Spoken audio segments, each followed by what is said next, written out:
the news flash in French and English, your news editions French and English, le grand entretien, and B-News Sport, only on the Tam Tam du continent. B-News One, le Tam Tam du continent.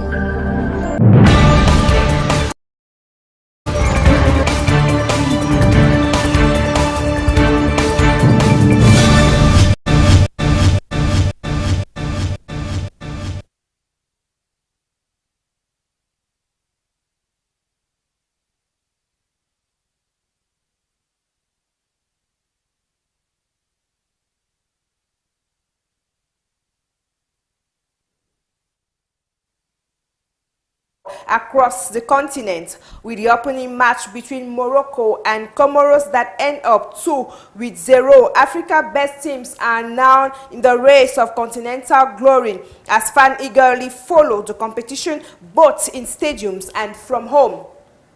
And the countdown to Christmas is on with just 3 days to go before the celebration. Across towns and cities, the festive atmosphere is becoming more visible as families rush to complete last-minute shopping, decorate their homes and prepare for the end-of-year festivities, while beauty institutes face slowdown in the business industry. Market streets and entertainment sports are reflecting the growing excitement as Christmas draws closer.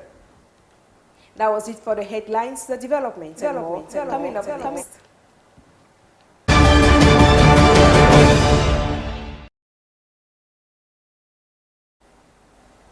It's a pleasure meeting you once more for the President of the Bar Council, released a strong communique on human rights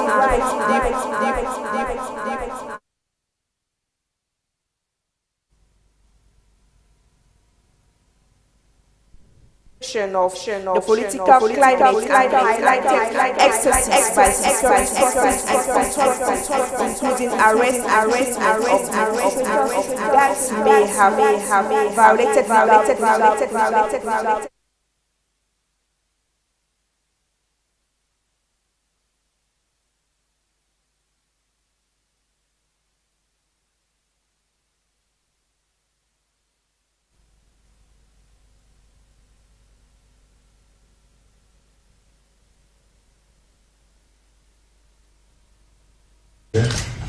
The bar is represented here by the four of all the bar council members.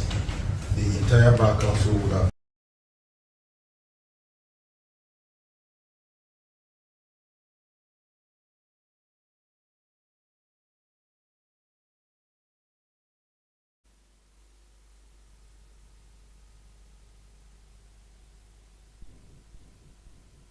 for the 2026 financial year. City Mayor Paul Achombo says this money will be used to uplift the living standards of inhabitants of Bamenda, and here is a clear explanation of what the money will be used for in the following excerpts. As I said before in the public orientation debate, we have key values. 4. 1. Road. 2. Water and electricity. 3. Hygiene and sanitation. 4. Food self-sufficiency. We are grateful that the World Bank urban road crossing in Bamenda is on the move. We shall follow up these companies and see what way we can be of assistance to them and profit from their equipment and their personnel to bridge up other routes that will be linked to this major urban crossing. That's why we've voted quite enough budget for this purpose. We are equally going to improve on our electricity supply system. As you see, Bamenda has had so many challenges when it comes to power, electrical power. And I'm confident that by the close of 2026, these electrical shortcomings will be issues of the past. We've equally voted to improve on our water schemes. We're working out a scheme for water in in the communities where calm water is not accessible. That's to say, we're going to work out, take the case of Nja. We're going to get a full-scale water project for the Nja community. We're going to get boreholes operated with solar panels for communities that do not have access to calm water. We're going to do all these things with this package which we've just voted today. Finally, we want to go on this issue aggressively and make Bamenda a clean town. With the advent of these roads, our vision is that new roads must make Bamenda clean, and this attitude must be practiced. So we're going to put it on the table to the population that everybody should be responsible for the cleanliness of this town. And in a powerful display of loyalty and tradition, the people of Nkambe accorded a heroic welcome to their fund on his return home after his election into the Northwest House of Chiefs, marking a moment of prestige for the fandom and the entire community. Details with Fabrice Kedinga. The streets of Nkambe were alive with music, dance and color as thousands of residents gathered to honor their fun. From drumming and traditional dances to cultural performances, the festivities reflected the deep respect the community holds for His Royal Majesty, Fon Amidunji. Fon Amidunji, known for his wisdom and commitment to his people, now assumes a crucial role as President of the Northwest House of Chiefs. In this position, he will advise the regional government on matters of culture and tradition, ensure the peaceful resolution of community disputes, and safeguard the customs and heritage of the Northwest region. In his address, the Fon expressed gratitude to the people of Nkambe and pledged to uphold the duties entrusted him. He emphasized unity, peace, and development as key priorities and promised to work closely with fellow traditional rulers across the region to strengthen social cohesion. Community leaders praised Fon Amidunji for his dedication to public service and the preservation of cultural values. They describe his election as a recognition of his leadership qualities and his role as a unifying figure in the Northwest region. The celebration also highlighted the vibrancy of Nkambe's culture, with young and old participating in traditional dances, songs, and ceremonies that have been passed down for generations. As the festivities came to a close, the people of Nkambe reaffirmed their pride and support for their Fon, signaling a continued respect for traditional authority. With his new role, His Royal Majesty Fon Amidunji is set to play a central part in preserving culture, promoting unity, and guiding the communities of the Northwest region. Still in the Northwest region, works on the Bamenda urban crossing projects are steadily progressing, with the contracted company Burns Construction assuring residents of the quality and durability of materials being used. The assurance comes amid public interest in the longevity and safety of the major road infrastructure project transforming the city of Bamenda. Fabrice Kedinga once more. As construction activities intensify on the Bamenda urban crossing, Burns Construction, the company in charge of executing the project, has reaffirmed its commitment to quality and technical excellence. According to officials of the construction firm, all materials deployed on site strictly comply with approved engineering designs, technical specifications, and national quality control standards. These include high-grade aggregates, reinforced concrete, and asphalt materials tested to withstand heavy traffic loads and adverse weather conditions. Engineers supervising the project explained that quality assurance mechanisms have been put in place at every stage of construction, from material production to on-site application. Regular laboratory tests and field inspections are being carried out to ensure the structural integrity and durability of the road infrastructure. These materials are produced at a quarry station in Santa. The Bamenda urban crossing is expected to significantly improve traffic flow within the city, reduce congestion, and enhance road safety for motorists and pedestrians alike. Residents say The project is already changing the face of the city, despite temporary inconveniences caused by ongoing works. Authorities have called on the population to remain patient and continue cooperating with construction teams as the project moves towards completion within the 16 months deadline.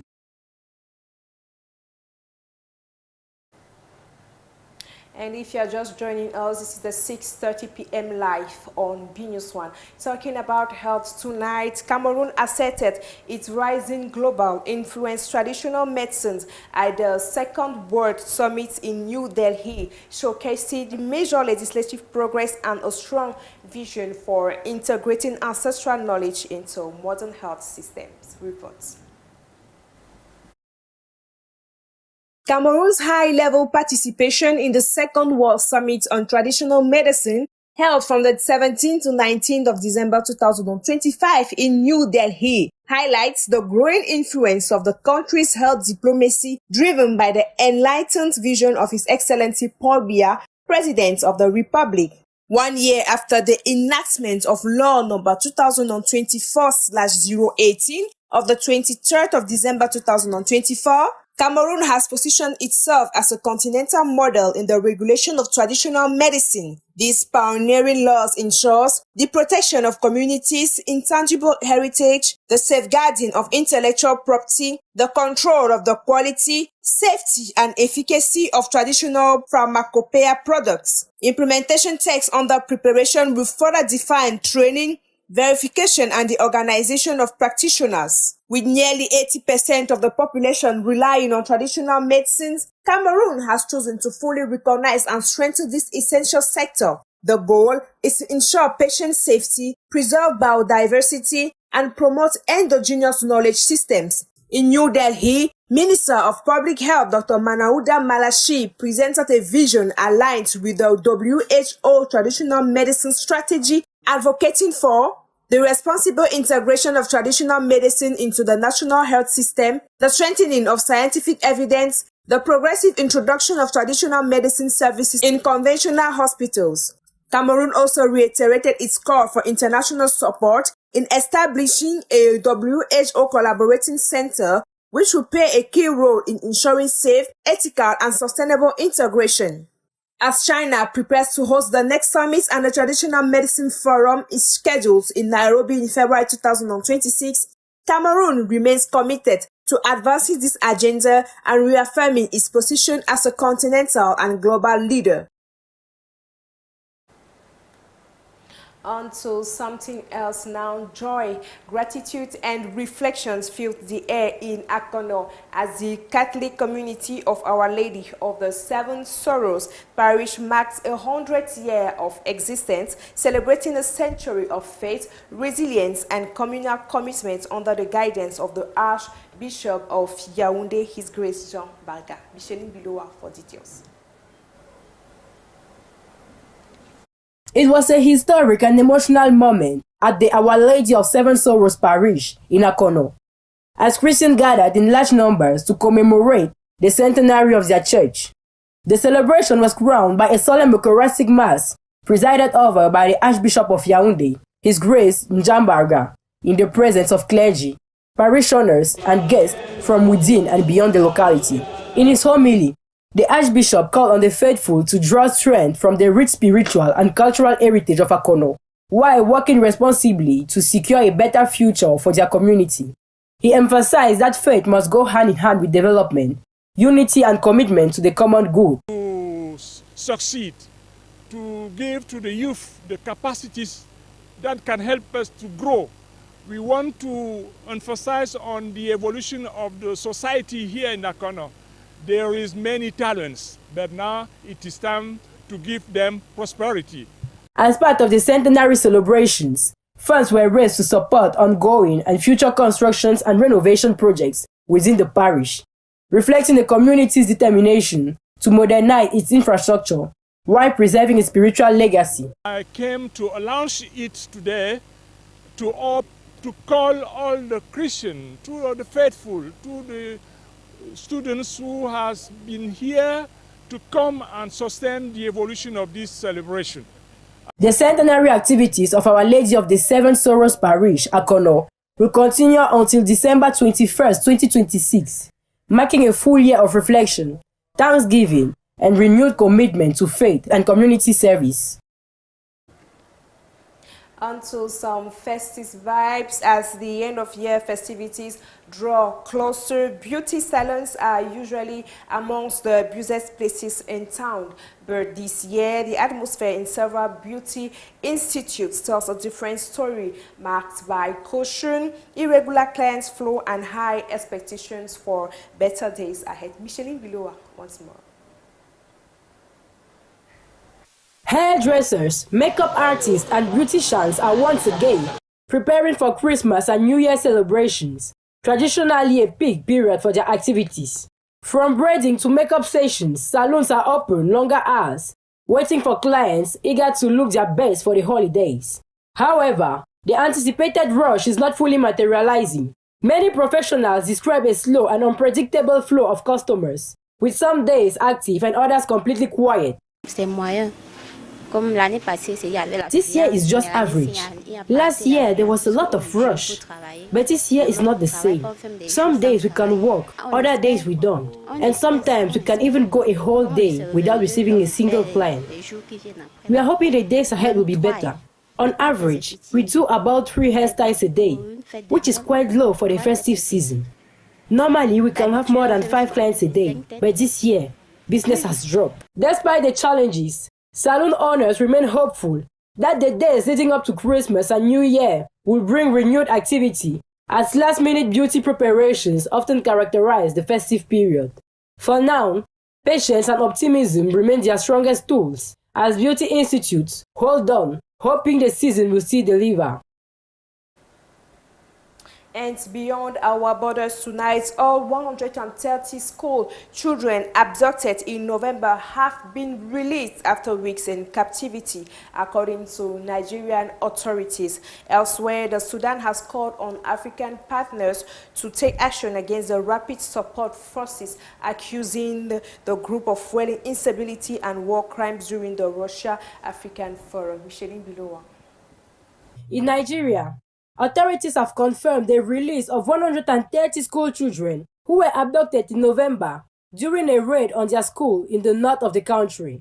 The students were freed after weeks in captivity, following negotiations involving local leaders and security agencies. While officials have not disclosed whether a ransom was paid, President Bola Tinubu welcomed the release and reiterated the government's commitment to ending mass kidnappings that continue to plague several regions. In Mali, President Assimi Goïta has announced the official launch of a unified military force of the Alliance of Sahel States, grouping Mali, Burkina Faso, and Niger. The force aims to coordinate military operations against jihadist groups and strengthen regional security after the 3 countries withdrew from ECOWAS. Goïta said the initiative marks a new era of sovereign and collective defense for the Sahel. At the Russia-African Forum, Sudan has called on African and international partners to take a stronger stand against the Rapid Support Forces accused of widespread abuses in the ongoing conflict. Sudanese officials urge greater diplomatic pressure and sanctions, warning that continued inaction will worsen instability and the humanitarian crisis. The appeal comes as fighting between the army and the RSF enter its 3rd year, with millions displaced and thousands killed. And in our sports page tonight, under the bright lights of Rabat and before a roaring home crowd, Morocco announced their intentions at the 2025 African Cup of Nations. The tournament host delivered a commanding performance on a rain-soaked night at the Prince Moulay Abdallah Stadium, launching their quest for continental glory with a warning across Africa. Fabrice Kedinga reports.